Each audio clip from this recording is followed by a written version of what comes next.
Tayo po ngayon ay nasa ika-33 linggo sa karaniwang panahon.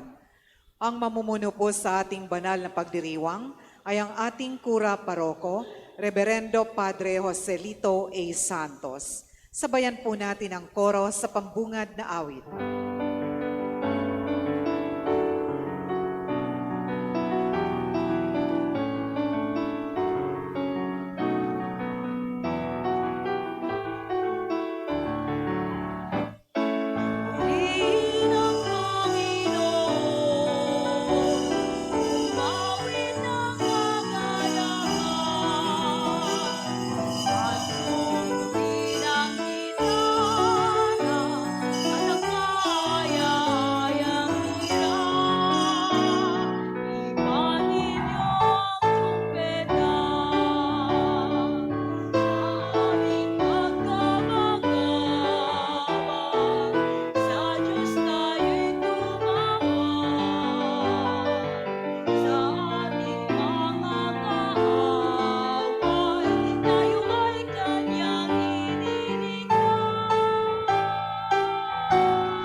Sa ngalan ng Ama, ng Anak, at ng Espiritu Santo, Amen. sumainyo ang Panginoon. At sumaiyo rin. Mga kapatid, ipinahahayag sa tinlinghaga ng mga talento ng ating pagbabantay at paghahanda ay nangangahulugan ng paggamit ng mahusay sa mga kaloob ng Diyos. Ibinigay ng Diyos ang mga talento hindi para lamang sa ating sariling kapakanan, kundi para itatag ang kanyang paghahari dito sa mundo. Ang mga tunay na alagad ng Panginoon ay totoong maaasahan kung ang mga biyayang tinanggap nila mula sa Kanya ay gagamitin para sa pag-aaruga at pagmamalasakit sa ating kapwa. Mga kapatid, aminin natin ang ating mga kasalanan upang tayo'y maging marapat sa pagdiriwang ng banal na paghahain, nagdudulot ng kapatawaran ng may kapal. Inaamin ko sa makapangyarihang Diyos At sa inyo mga kapatid, na lubha akong nagkasala sa isip, sa salita, sa gawa, at sa aking pagkukulang. Kaya isinasamo ko sa mahal na Birheng Maria, sa lahat ng mga anghel at mga banal, at sa inyo mga kapatid, na ako'y ipanalangin sa Panginoong ating Diyos. Kaawaan tayo ng makapangyarihang Diyos, patawarin tayo sa ating mga kasalanan, at patnubayan tayo sa buhay na walang hanggan. Amen. Panginoon, kaawaan mo kami. Panginoon, kaawaan mo kami. Kristo, kaawaan mo kami. Kristo, kaawaan mo kami. Panginoon, kaawaan mo kami. Panginoon, kaawaan mo kami. Papuri sa Diyos sa kaitaasan.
Manalangin tayo.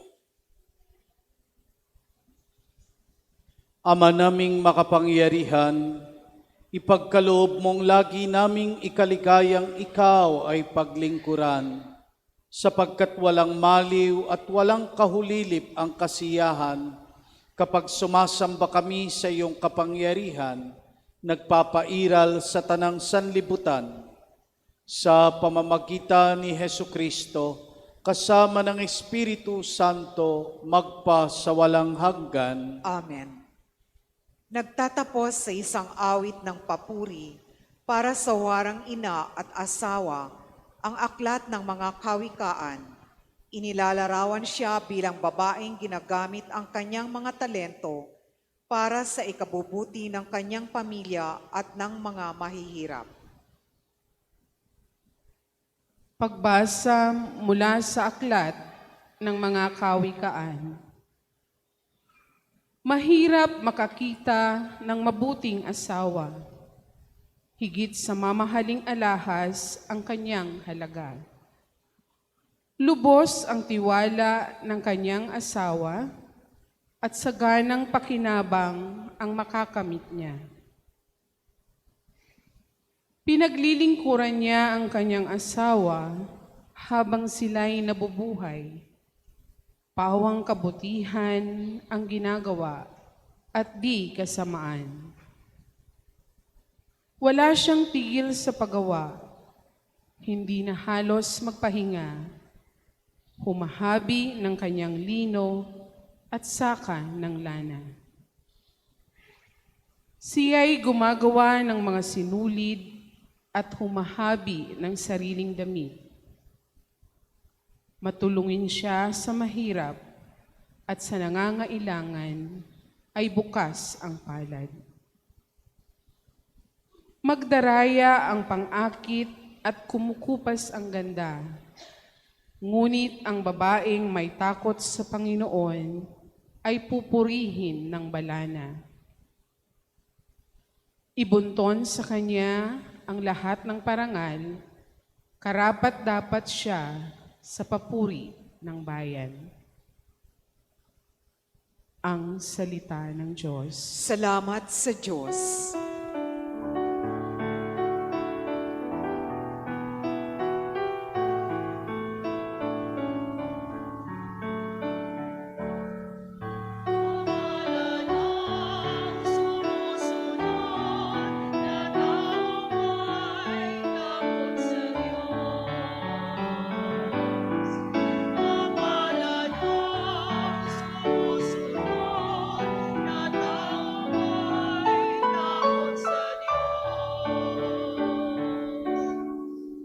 Mapalad ang bawat tao na sa Diyos ay may takot.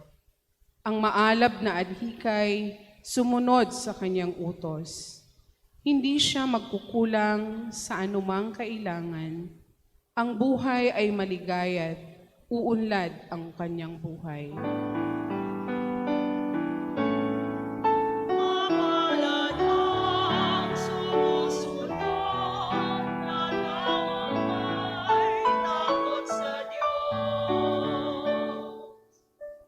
Sa tahanan, ang asawa'y parang ubas na mabunga. Bagong tanim na olibo, sa may dulang ang anak niya.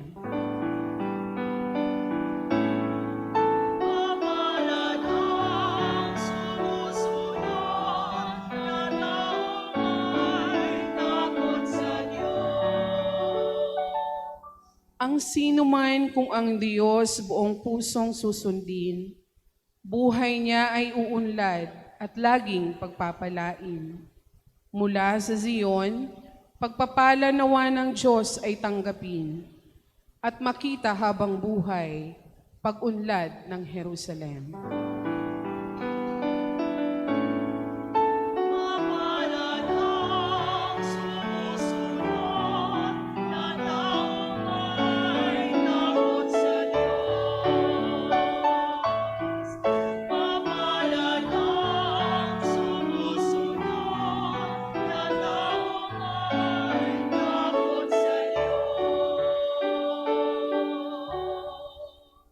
Ipinaalala ni San Pablo na maging gising tayo para sa pagdating ni Jesus.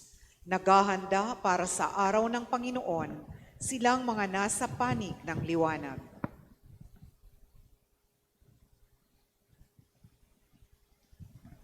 Pagbasa mula sa unang sulat ni Apostol San Pablo sa mga taga-Tesalonica. Mga kapatid, hindi na kailangan isulat ko pa sa inyo kung kailan magaganap ang mga bagay na ito, sapagkat alam na ninyong mga pagdating ng araw ng Panginoon ay tulad ng pagdating ng magnanakaw. Kapag sinasabi ng mga tao, tiwasay at panatag ang lahat, biglang darating ang kapahamakan. Hindi sila makaiiwas sapagkat ang pagdating nito'y tulad ng pagsumpong ng pagdaramdam ng babaeng manganganak. Ngunit, hindi kayo nabubuhay sa kadiliman, mga kapatid, kaya't hindi kayo mabibigla sa araw na iyon na darating na parang magnanakaw. Kayong lahat ay kabilang sa panig ng kaliwanagan, sa panig ng araw, hindi sa panig ng kadiliman o ng gabi.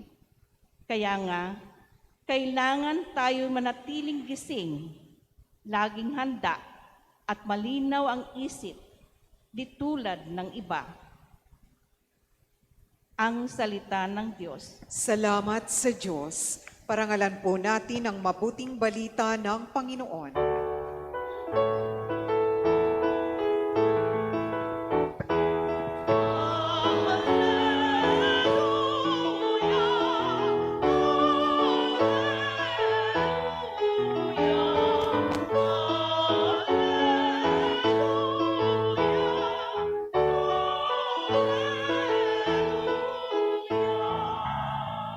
Sa puon ay manatili, siya'y sa atin lalagi at mamumungang maluwalhati.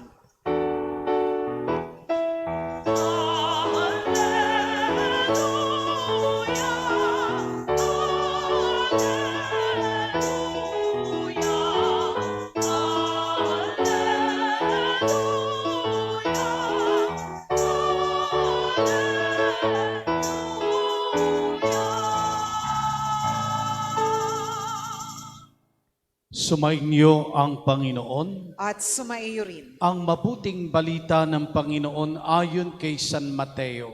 Papuri sa iyo, Panginoon. Noong panahong iyon, sinabi ni Jesus sa kanyang mga alagad ang talinghagang ito.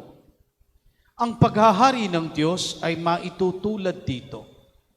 May isang taong maglalakbay, kaya tinawag niya ang kanyang mga alipin at ipinagkatiwala sa kanila ang kanyang ari-arian. Binigyan niya ng salapi ang bawat isa ayon sa kanya-kanyang kakayahan. Binigyan niya ang isa ng 5,000 piso, ang isa na may 2,000 piso, at ang isa pa'y 1,000 piso. Pagkatapos siya'y umalis. Humayo agad ang tumanggap ng 5,000 piso at ipinangalakal iyon at nagtubo siya ng 5,000 piso. Gayon din naman, ang tumanggap ng 2,000 piso ay nagtubo ng 2,000 piso. Ngunit ang tumanggap ng 1,000 piso ay humukay sa lupa at itinago ang salapi ng kanyang Panginoon. Pagkaraan ng mahabang panahon, bumalik ang Panginoon ng mga aliping iyon at pinagpagsulit sila. Lumapit ang tumanggap ng 5,000 piso, wika niya, Panginoon, ito po ang 5,000 piso na bigay ninyo sa akin. Ito pa po ang 5,000 piso na tinubo ko. Sinabi sa kanya ng Panginoon, magaling, tapat at mabuting alipin. Yamang naging tapat ka sa kaunting halaga, pamamahalain kita sa malaking halaga. Makihati ka sa aking kagalakan. Lumapit ang tumanggap ng 2,000 piso at ang sabi, Panginoon, ito po ang ibinigay ninyong 2,000 piso. Ito naman po ang 2,000 pisong tinubo ko. Sinabi ng kanyang Panginoon, magaling at tapat, mabuting alipin. Naging tapat ka sa kaunting halaga, kaya pamamahalain kita sa malaking halaga. Makihati ka sa aking kagalakan. At lumapit naman ang tumanggap ng 1,000 piso. Alam ko pong mahigpit kayo, aniya. Gumagapas kayo sa hindi ninyo tinamnan at nag-aani sa hindi ninyo hinasikan. Natakot po ako, kaya't ibinaon ko sa lupa ang inyong salapi. Ito na po ang 1,000 piso ninyo. Masama at tamad na alipin, tugon ng kanyang Panginoon. Alam mo palang gumagapas ako sa hindi ko tinamnan at nag-aani sa hindi ko hinasikan. Bakit hindi mo iyan inilagak sa bangko? Di sana'y may nakuha kong tubo ngayon. Kunin ninyo sa kanya ang 1,000 piso at ibigay sa may 10,000 piso, sapagkat ang mayroon ay bibigyan pa at mananagana. Ngunit ang wala, kahit ang kakaunting nasa kanya ay kukunin pa. Itapon ninyo sa kadiliman sa labas ang aliping walang kabuluhan. Dooy tatangis siya at magngangalit ang kanyang ngipin. Ang mabuting balita ng ating kaligtasan. Pinupuri ka namin, Panginoong Hesukristo.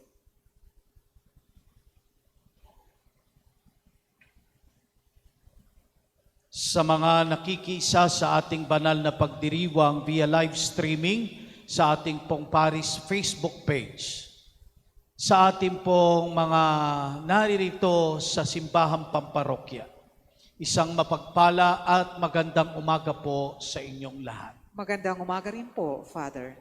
Mga kapatid, tayo po ngayon ay nasa pagdiriwang na ng ika-33 linggo sa karaniwang panahon.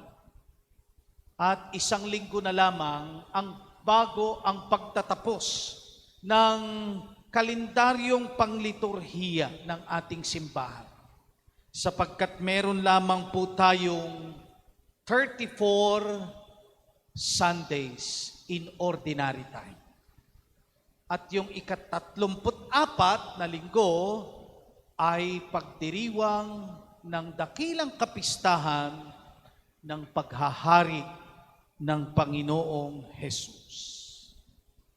Kaya nga, kung habang tayo ay lumalapit sa pagtatapos ng kalendaryo ng simbahan, karaniwan na po sa mga pagbasa ang naririnig nating may tema patungkol sa pagtatapos ng lahat. At ngayon, ang ating ebanghelyo ay nagpapaalala sa atin ng tinatawag na pagsusulit sa Diyos.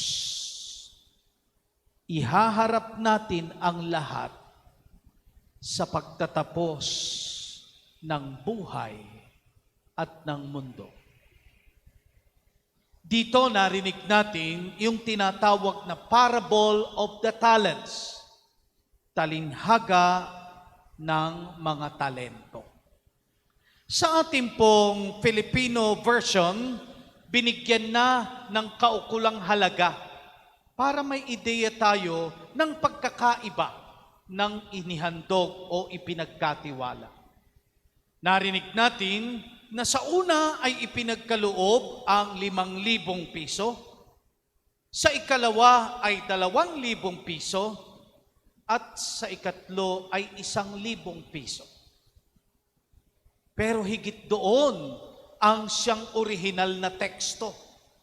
Sapagkat sa English version at gayon din naman ang gamit ng Greek original text ay talento. At may kaukulang halaga ang talento. Ano ba yung talento? Ito po ay maaaring masukat sa pamamagitan ng mga barya o coins noong panahon ng mga Romano at Griego. At ang bawat talento o talent ay may halagang 6,000 drachmas or denarii. 6,000 ang bawat isa. Ano nga ba yung denaryo? Ganong kalaki o ano ang halaga ng denaryo nung panahon ng ating Panginoong Hesus? Sa isang bahagi ng Ebanghelyo ni San Mateo, chapter 20, ipinahayag sa atin yung pong pagtawag ng may-ari ng ubasan sa mga manggagawa sa iba't ibang oras.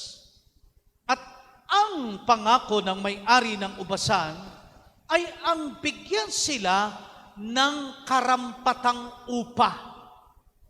At ito ay isang denaryo. Nangangahulugan na ang isang denaryo ay katumbas ng minimum daily wage. Yeah. So imagine, isang denaryo, minimum daily wage, at ang ipinagkaloob ay isang talento na ang kahulugan ay 6,000 denaryo o denari. So ang dami pala. No? Hindi lang 5,000, hindi lang 2,000 pesos, hindi lang 1,000 pesos. Higit pa ang ipinagkaloob. Pero ano ang siyang nais ipakita ng Panginoon sa Ebanghelyo? Dito malinaw ang aral para sa atin. At ito'y hindi lamang patungkol sa pananalapi o sa pera. Sapagkat mas marami pa ang siyang talento na tinatanggap ng bawat mga anak ng Diyos. Ang bawat talento ay katumbas ng bawat biyayang ipinagkakatiwala sa atin ng Diyos. Biyaya na nais niyang gamitin upang paunlarin ang ating buhay at higit ay ang buhay pananampalataya. Pero may mga partikular na aral na nais ipaunawa sa atin ang Ebanghelyo. Una, siguro tatanong natin sa ating sarili, bakit ganun? Hindi pantay-pantay. May pagtatangi, may pinipili lang pala ang Diyos. Hindi po iyon ang damdamin ng Diyos. Sapagkat mapagbiyaya ang Diyos sa ating lahat. Ngunit ang biyayang ipinagkakaloob niya ay ayon sa kanya-kanyang kakayahan. So do not be jealous if you receive a little bit less than others. But focus yourself doon sa pagpapalago ng iyong kakayahan. Ano nga ba ang kakayahan mo? Sapagkat ito ang unang tinitingnan ng Diyos sa iyo. At doon ka bibigyan ayon sa iyong kakayahan. Kaya aalisin dapat natin sa ating isipan, ay may pinipili naman o may itinatangi. Hindi iyon eh. Tatanungin natin ang ating sarili, hanggang saan aabot ang iyong pagiging mapagkakatiwalaan sa ibibigay sa iyo ng Diyos? Yung kakayahan mo. Kasi baka may kakayahan ka nga, pero hindi naman ganong katatag. Imagine mo, no? Bibigyan ka, dasal ka ng dasal, Lord, bigyan mo po ako ng biyaya, patamain mo ako sa loto. No, tumataya ka sa loto. Tumama ka nga, magkano? Sabihin natin ang tinamaan mo, 200 million. Ang laki nun, ano? Yung kakayanan mo, kaya mo ba? Pagdating nung pagtama mo ng 200 million, inatake ka sa puso. Hindi mo kinaya. Pero, kwento lang yon. Alam ng Diyos ang lahat sa atin. Dagdagan natin, paunlarin natin ang ating kakayahan.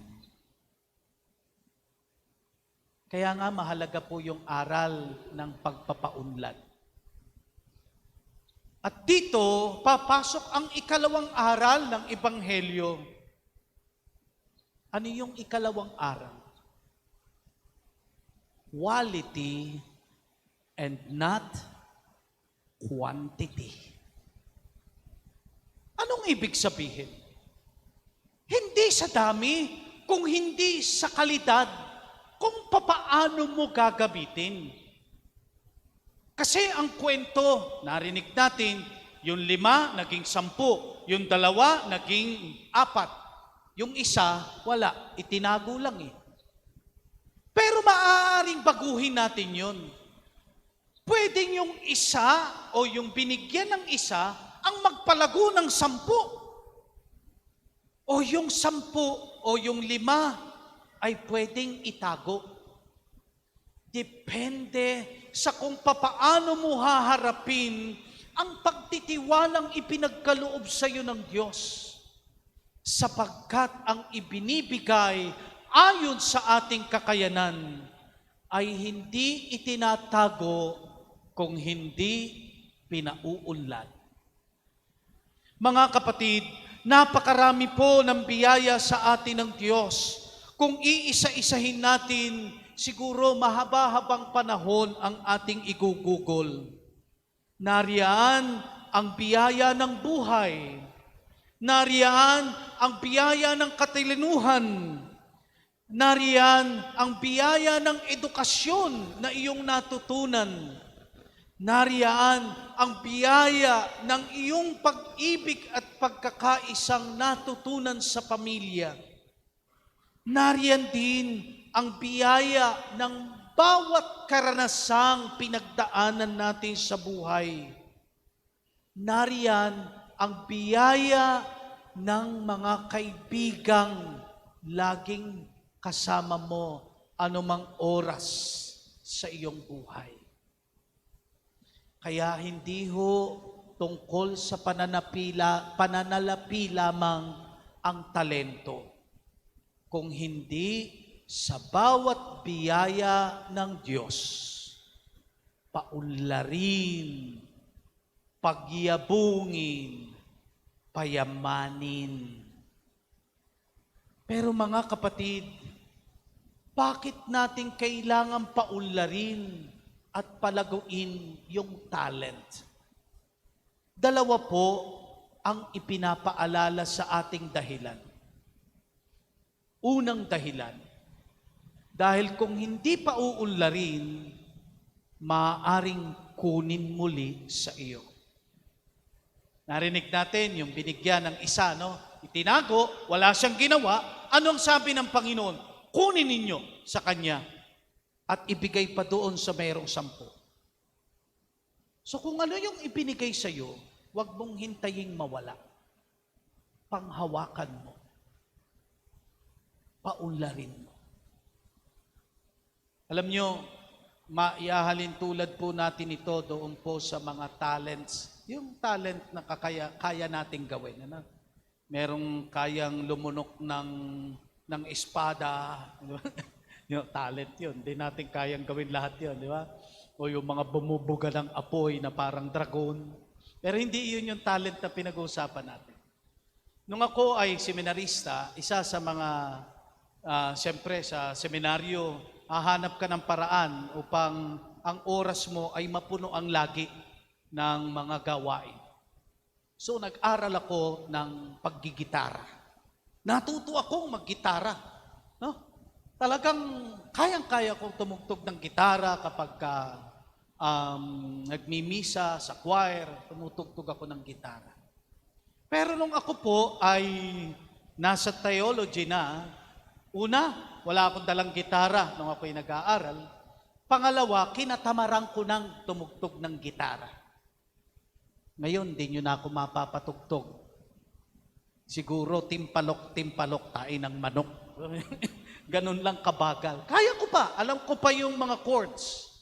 Pero yung talagang skill, yung talent na mahusay na pagpapatugtog, hindi ko na kayang gawin. Nawala. Mawawala. At kung ano yung ipinagkaloob sa'yo, kung hindi mo gagamitin, maaaring kunin yan. Aalisin sa'yo ni Lord. Bigyan ko pa kayo ng isang halimbawa. Hindi mo ba kayo nagtatanong, minsan may mga pagkakataon na may maririnig kayo, uy, yung isang pari o yung isang madre nagpapagaling. May healing power. Di ba? Kaya minsan talagang dudumugin yan kung saan man siya naroon.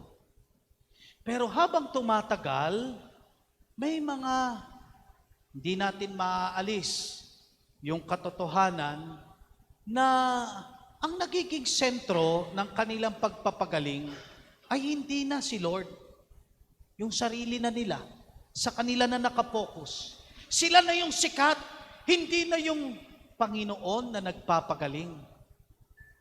Kung hindi si Father ang nagpapagaling. Kalaunan, nawawala yung gift of healing. Kinukuha rin ni Lord. Dahil naging mapagmataas ang may angking ng pagpapagaling sa mga may sakit. Maaring mawala ang hindi pinapahalagahan at hindi pinauunlad. Last but not the least, tandaan po natin, kung anuman ang pinahalagahan at pinaunlad, kapag ginagamit, dinodoble ng Diyos. Tingnan natin uli yung Ebanghelyo. Yung 5, naging 10. Yung 2, naging 4. Bakit? Ginamit. Pinaunlad. Dinodoble ng Diyos ang biyaya kung tayo ay lubos na mapagkakatiwalaan at ginagamit ito sa tamang pamamaraan. Kaya mga kapatid, paalala lamang sa atin, use your talents to love, to forgive, to be joyful, to be kind, to be merciful, and to serve the Lord. Use your talents to love, to forgive, to be joyful, to be kind, to be merciful, and to serve the Lord. Sana tayo rin ay masabihan ng Panginoon kapag humarap tayo sa Kanya, magaling, tapat, at mabuting alipin. makihati ka sa aking kagalakan. Amen. Sumasampalataya ako Sa Diyos amang makapangyarihan sa lahat, na may gawa ng langit at lupa. Sumasampalataya ako kay Jesucristo, iisang anak ng Diyos, Panginoon nating lahat. Nagkatawang tao siya, lalang ng Espiritu Santo. Ipinanganak ni Santa Mariang Birhen, pinagpakasakit ni Poncio Pilato, ipinako sa krus, namatay, inilibing, nanaog sa kinaroroonan ng mga yumao, nang may ikatlong araw na buhay na mag-uli, umakyat sa langit, naluluklok sa kanan ng Diyos amang makapangyarihan sa lahat. Doon magmumulang paririto at huhukom sa nangabubuhay at nangamatay na tao. Sumasampalataya naman ako sa Diyos Espiritu Santo, sa banal na simbahang katolika, sa kasamahan ng mga banal, sa kapatawaran ng mga kasalanan, sa pagkabuhay na muli na nangamatay na tao, at sa buhay na walang hanggan. Amen. Manalangin tayo sa Ama upang maging tapat at mahusay tayo sa paggamit ng mga pagkakataon at biyaya hanggang sa pagdating ng kanyang anak. Buong pagtitiwala tayong manalangin, Panginoon, dinggin mo kami. Panginoon, dinggin mo kami.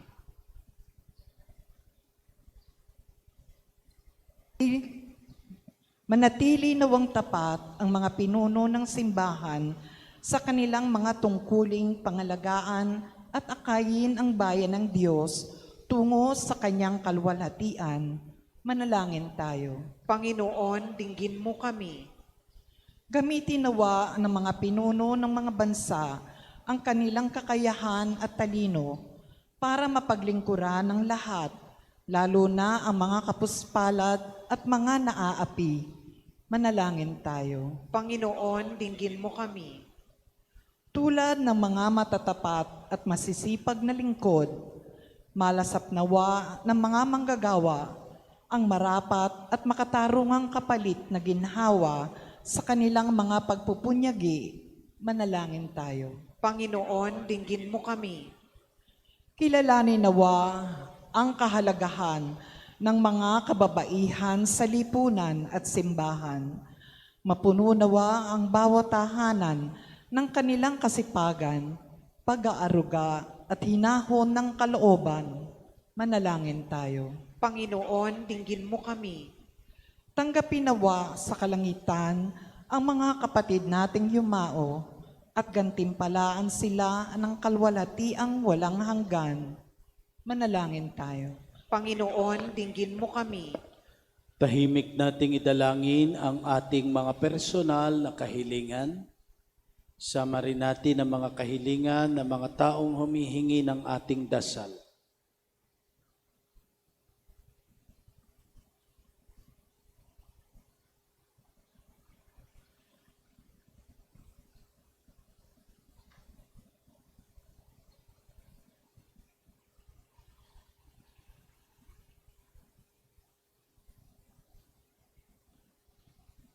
Kalugtan at ipagkaloob mo, Ama, ang aming mga dalangin hinihiling namin sa ngalan ni Kristong aming Panginoon. Amen.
Itong ating paghahain ay kalugdan ng Diyos amang makapangyarihan. Tanggapin nawa ng Panginoon itong paghahain sa iyong mga kamay, sa kapurihan niya at karangalan sa ating kapakinabangan at sa buong sambayanan niyang banal. Ama naming lumikha, ipagkaloob mo ang iyong masintahing pagtingin sa aming mga alay, upang ang kagandahang loob mo ay aming makamtan, at ang bunga ng walang hanggang pag-iral ay aming mapakinabangan sa pamamagitan ni Hesukristo, kasama ng Espiritu Santo magpasawalang hanggan. Amen. Sumainyo ang Panginoon. At sumaiyo rin. Itaas sa Diyos ang inyong puso at diwa. Itinaas na namin sa Panginoon. Pasalamatan natin ang Panginoong ating Diyos. Marapat na siya ay pasalamatan. Ama naming makapangyarihan, tunay ngang marapat na ikaw ay aming pasalamatan. Ikaw ang lumikha sa tanan, ikaw ang nagtakdang magkaroon ng gabi at araw, gayon din ang tag-init at tag-ulan. Ikaw ang humubog sa tao bilang iyong kawangis na mapagkakatiwala ang mga siwa sa daigdig. Ikaw ngayoy pinaglilingkuran sa pagganap sa pananagutan ng iyong pinagtitiwalaan sa pamamagitan ng anak mong mahal. Kaya kaisa ng mga anghel na nagsisiawit ng papuri sa iyo nang walang humpay sa kalangitan, kami nagbubunyi sa iyong kadakilaan.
Ama naming banal, ikaw ang bukal ng tanang kabanalan. Kaya't sa pamamagitan ng iyong Espiritu, gawin mong banal ang mga kaloob na ito upang para sa amin maging katawan at dugo ng aming Panginoong Heso Kristo. Bago niya pinagtiis ang kusang loob na maging handog, hinawakan niya ang tinapay, pinasalamatan kanya, pinaghati-hati niya iyon, iniabot sa kanyang mga alagad at sinabi, "Tanggapin ninyong lahat ito at kanin. Ito ang aking katawan na ihahandog para sa inyo."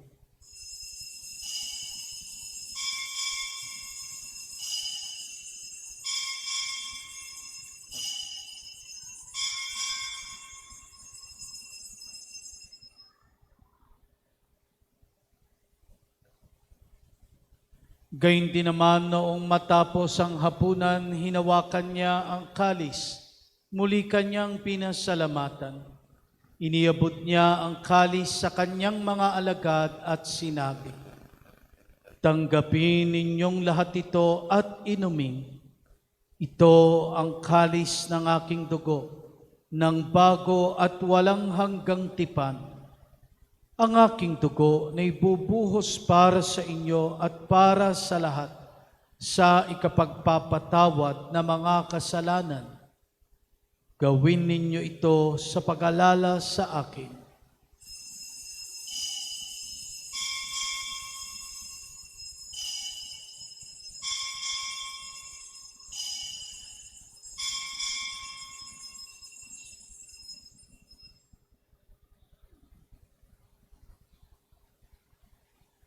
Ang misteryo ng pananampalataya. Sa krus mo at pagkabuhay, aming Diyos mong tunay. O Jesus, naming mahal, iligtas mo kaming lahat. O Jesus, naming mahal, ngayon at magpakailanman. Ama, ginagawa namin ngayon ang pag-alala sa pagkamatay at muling pagkabuhay ng iyong anak. Kaya tiniaalay namin sa iyo ang tinapay na nagbibigay buhay at ang kalis na nagkakaloob ng kaligtasan. Kami nagpapasalamat dahil kami iyong minarapat na tumayo sa harap mo para maglingkod sa iyo. Isinasama namin kaming magsasalo-salo sa katawan at dugo ni Kristo ay mapuklod sa pagkakaisa sa pamamagitan ng Espiritu Santo. Ama, lingapin mo po ang iyong simbahang laganap sa buong daigdig. Puspusin mo po kami sa pag-ibig kaysa ni Francis na aming Santo Papa, ni Roberto na aming Obispo, ni Noli ang katuwang niyang Obispo at ng Tanang Kaparian, at kaming iyong mga anak na ngayon ay tinipon mo sa iyong banal na harapan. Alalahanin mo rin ang mga kapatid naming nahimlay nang may pag-asang sila'y muling mabubuhay, gayon din ang lahat ng mga pumanaw. Lalo na ang mga pinatutungkulan namin na ang mga pangalan ay nakahain sa dambana. Kaawaan mo po sila at patuloyin sa iyong kaliwanagan. Kaawaan mo at paging dapating kaming lahat na makasalo sa iyong buhay na walang wakas. Kaysa ng mahal na Birheng Maria na ina ng Diyos, ni San Jose ang kanyang banal na esposo, ng mga apostol at ng lahat ng mga banal na namuhay dito sa daigdig ng kalugod-lugod sa iyo, may pagdiwang nawa namin ang pagpupuri sa ikararangal mo sa pamamagitan ng iyong anak na aming Panginoong Hesukristo. Sa pamamagitan ni Kristo kasama niya at sa Kanya, ang lahat ng parangal at papuri ay sa iyo, Diyos amang makapangyarihan, kasama ng Espiritu Santo, magpasawalang hanggan.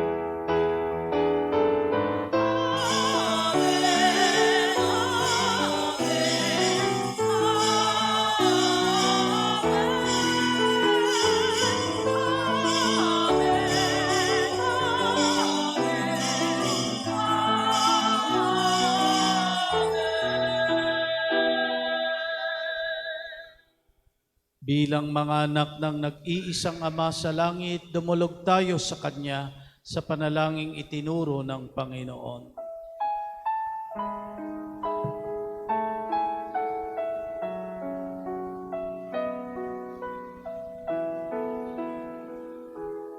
Ama namin, sumasalangit ka, sambahin ang ngalan mo.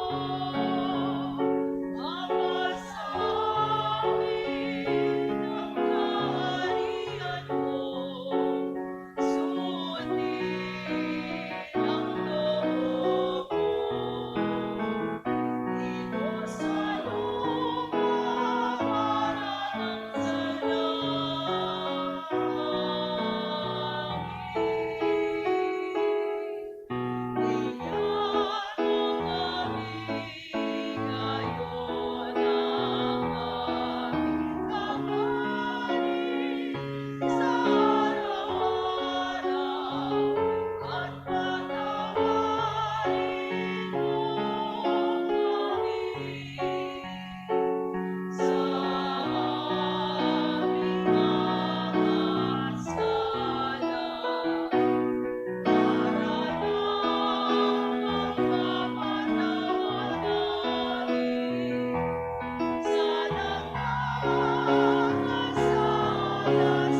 Inihiling namin kami iadya sa lahat ng masama, pagkalooban ng kapayapaan araw-araw, iligtas sa kasalanan at ilayo sa lahat ng kapahamakan, samantalang aming pinananapikan ang dakilang araw ng pagpapahayag ng tagapagligtas naming si Hesu Kristo. Sapagkat iyo ang kaharian at ang kapangyarihan at ang kapurihan magpakailanman. Amen. Panginoong Hesu Kristo, sinabi mo sa iyong mga apostol, kapayapaan ang iniiwan ko sa inyo, ang aking kapayapaan ang ibinibigay ko sa inyo. Tunghayan mo po ang aming pananampalataya at huwag ang aming mga nagagawang pagkakasala. Pagkalooban kami ng kapayapaan at pagkakaisa ayon sa iyong kalooban, kasama ng Espiritu Santo, magpa sa walang hanggan. Amen. Ang kapayapaan ng Panginoon naway laging sumainyo. At sumaiyo rin. Magbigayan tayo ng kapayapaan sa isa't isa.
Ito ang kordero ng Diyos.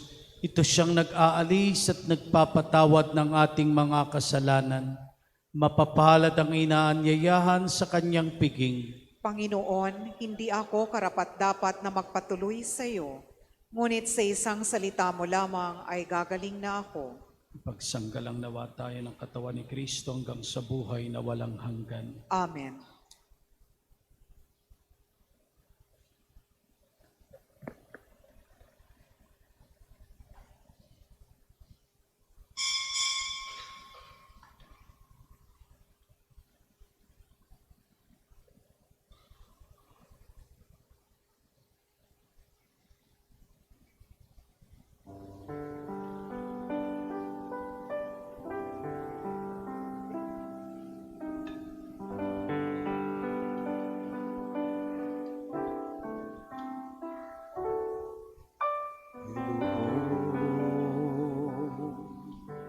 Lahat ng takot sa iyong damdamin, ang pangalan niya lagi ang tawagin, at siya'y nakikinig sa bawat hinaing. Magmasid at mamulat sa kanyang kapangyarihan. Nabatid mo ba na siya'y naglalaan, patuloy na naghahatid ng tunay na kalayaan? Manalig ka,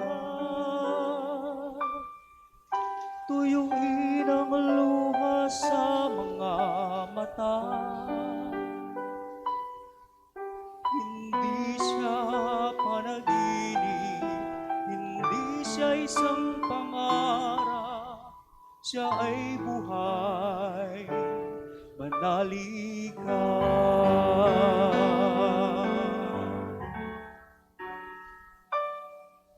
Ngayon,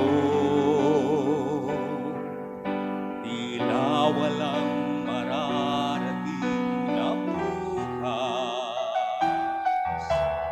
Ngunit kung siya ang ating pag-asa ay muling mamimikas. Manalig ka,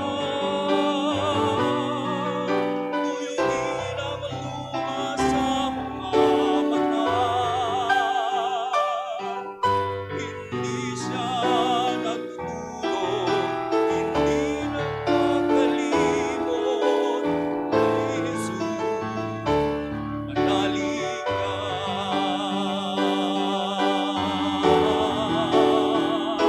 Manalig ka.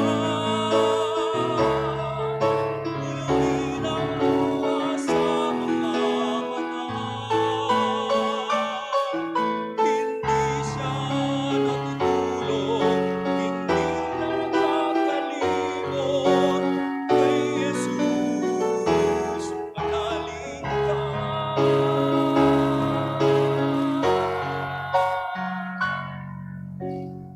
Kay Jesus,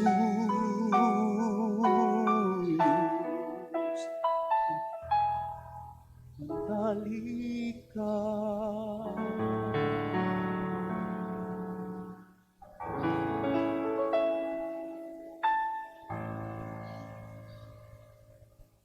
Lumuhod po.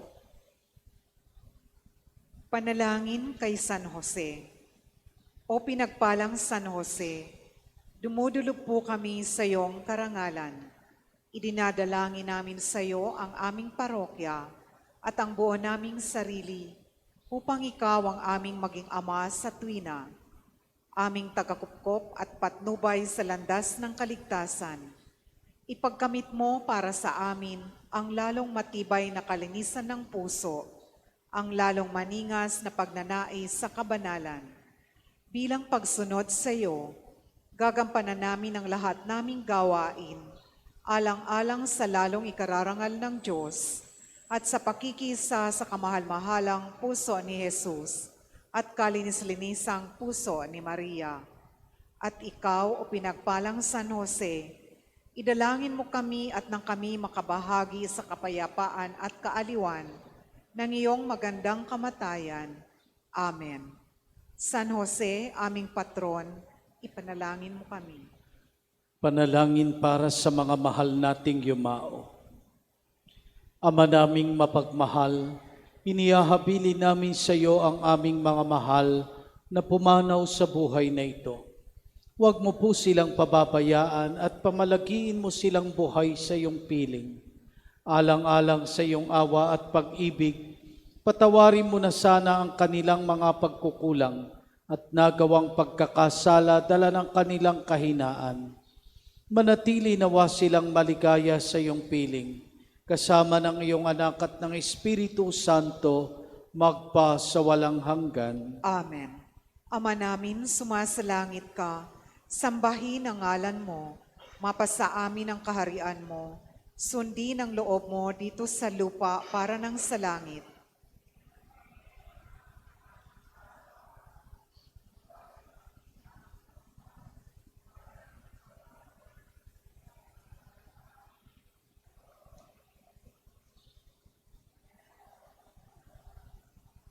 Aba, Ginoong Maria, napupuno ka ng grasya, ang Panginoong Diyos ay sumasa iyo.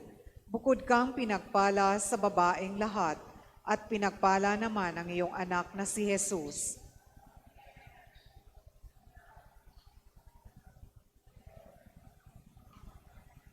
Luwalhati sa Ama, sa Anak, at sa Espiritu Santo.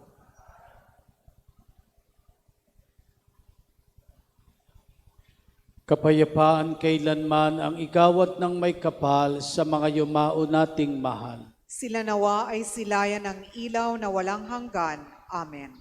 Magsiupo po muna. Mga paalala at paanyaya, sa darating na linggo, ika-26 na Nobyembre, ipagdiriwang natin ang dakilang kapistahan ng Kristong Hari. Ang ating pong mga gawain ay gaganapin sa Queen of Angels Chapel, Riverbank Center. Sisimulan ito ng banal na misa sa ganap na ika-12 ng tanghali at susundan ito ng prosesyon ng banal na Santisimo sa ganap na ika-1 at kalahati ng tanghali. Ito po ay likot na pag-iikot sa paligid ng Riverbank Center. Magkakaroon din po tayo ng pagtatanod sa banal na sakramento sa ganap na ika-2 at kalahati ng tanghali at benediksyon sa ganap na ika-3 ng tanghali at susundan ulit ito ng banal na misa sa ganap na ika-4 ng hapon. Ang ating pong parokya ay nag-aanyaya sa mga nais magpabinyag. Atin pong binabalik ang linggohang binyagang pamparokya tuwing araw ng linggo sa ganap na ika-11 ng umaga, magtungo lamang po sa opisina ng ating parokya para sa mga detalye. Maraming salamat po. Magsitayo na po. Manalangin tayo. Ama naming mapagmahal, sa pinagsaluham naming banal na pakikinabang, ang amin nawang pag-ibig ay lalong madagdagan ng ginawa namin sa pag-alala sa anak mong mahal na nag-utos ipagdiwang ang huling hapunan. Sa pamamagitan ni Hesu Kristo, kasama ng Espiritu Santo, magpa sa walang hanggan. Amen. Sumainyo ang Panginoon. At sumaiyo rin. Pagpalait ingatan kayo at ang inyong mga mahal sa buhay ng makapangyarihang Diyos, Ama, Anak at Espiritu Santo. Amen. Pumayo tayo sa kapayapaan at pag-ibig ni Kristo. Salamat sa Diyos.